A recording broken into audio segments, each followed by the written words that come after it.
Assalamualaikum warahmatullahi wabarakatuh. Alhamdulillah wassalatu wassalamu ala Rasulillah wa la haula wa la quwata illa billah. Amma ba'd. Pada kesempatan kali ini terdapat beberapa hal yang perlu kita bahas bersama, yang berkaitan dengan larangan perempuan untuk melakukan perjalanan tanpa disertai dengan mahramnya. Dan adapun pembahasan kita pada kesempatan kali ini telah terstruktur dalam 3 pertanyaan yang mendasar. Adapun yang pertama, mengapa kajian terhadap tema tersebut dinilai penting untuk kita lakukan? Kemudian yang kedua, mengapa satu hadis yang sama bisa dikaji oleh orang yang sama namun dengan simpulan yang berbeda? Dan yang terakhir, aspek apa yang tidak dikaji oleh 2 artikel tersebut sehingga kita merasa perlu melakukan kajian lanjutan sebagai bentuk menutupi kekurangan yang terdapat di dalam 2 artikel tersebut. Baik, untuk yang pertama, mengapa kajian terhadap tema tersebut dinilai penting untuk kita lakukan? Posisi serta kedudukan hadis sebagai sumber ajaran Islam yang kedua setelah Al-Quran merupakan salah satu faktor yang menyebabkan kenapa kita perlu melakukan pengkajian terhadap sebuah hadis. Karena dengan demikian kita akan dapat mengambil sebuah pemahaman ataupun pelajaran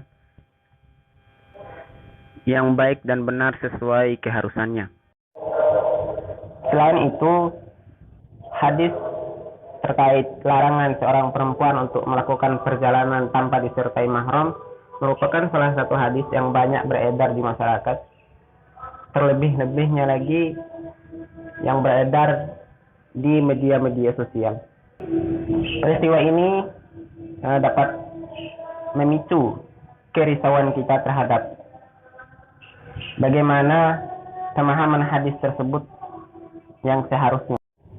Keberadaan hadis tersebut yang banyak beredar di ruang virtual dapat memicu kedangkalan dalam berpikir atau dalam memahami hadis tersebut. Dikarenakan yang tersampaikan di dalam media-media sosial merupakan sesuatu hal yang sangat terbatas, sehingga tidak jarang masyarakat-masyarakat yang dapat mencerna pemahaman tersebut dengan baik dan benar sesuai apa yang diharapkan. Maka peristiwa ini memicu kekhawatiran bagi kita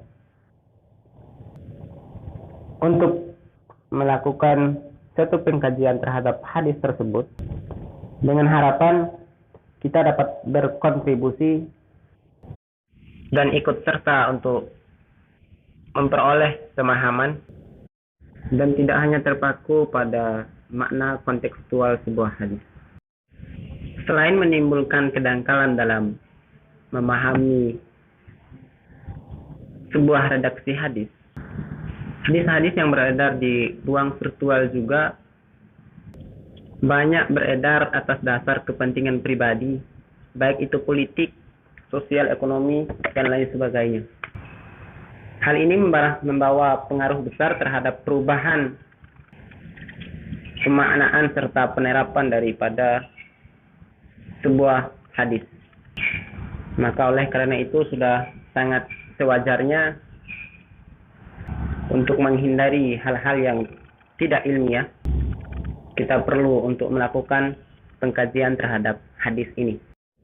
Kemudian yang kedua, mengapa satu hadis yang sama dikaji oleh orang yang sama namun menghasilkan simpulan yang berbeda? Baik, dalam hal ini perlu kita perhatikan bersama bahwasannya tidak bisa dipungkiri jika seorang pensyarah hadis mereka lahir dalam situasi sosial baik ekonomi, politik, dan lain sebagainya. Hal-hal tersebut merupakan sesuatu yang tidak bisa dipisahkan dalam membentuk pola pikir maupun pribadi seseorang. Hal demikian pun menjadi penyebab berbedanya model pemahaman antara seseorang dengan orang lainnya. Hal yang paling penting yang perlu kita ketahui, kenapa seseorang yang mengkaji satu hadis yang sama terus menghasilkan simpulan yang berbeda.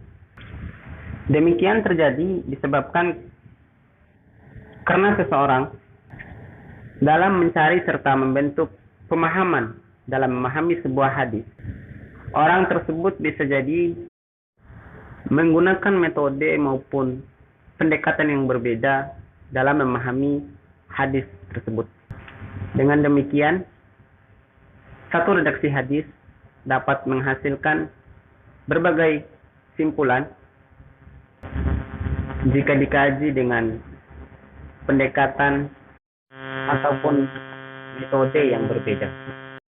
Kemudian, adapun yang terakhir terkait aspek-aspek yang sekiranya tidak dibahas dalam kedua artikel tersebut, sehingga memungkinkan untuk dilakukan kajian lanjutan guna menutupi kekurangan dari artikel itu. Nah, sebelumnya jika diperhatikan dalam dua artikel ini, maka sudah sangat lengkap dalam memberikan pemahaman bagaimana sikap kita dalam memahami hadis terkait larangan seorang perempuan untuk melakukan perjalanan ketika tidak disertai mahram. Namun, terlepas daripada itu, menurut hemat saya pribadi, salah satu yang menyebabkan munculnya berbagai macam kemungkinan pemahaman atas hadis ini adalah perbedaan redaksi yang dibawakan oleh para perawi-perawi hadis. Oleh karena itu, dalam hal ini, aspek sanad mungkin merupakan salah satu aspek yang perlu dibahas dalam melengkapi kedua pembahasan ini. Hal ini diperlukan karena adanya pertimbangan jikalau hadis tersebut redaksinya berbeda dikarenakan penyampaian redaksi dari para perawi hadis berbeda-beda.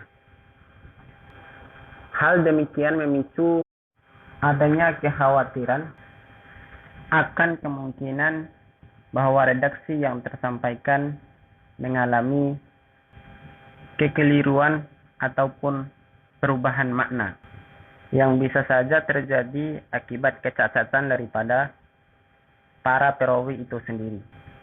Dan pada akhirnya hadis ini melahirkan banyak kemungkinan pemahaman sehingga melahirkan berbagai macam perbedaan yang mengakibatkan masyarakat sulit untuk menyimpulkan.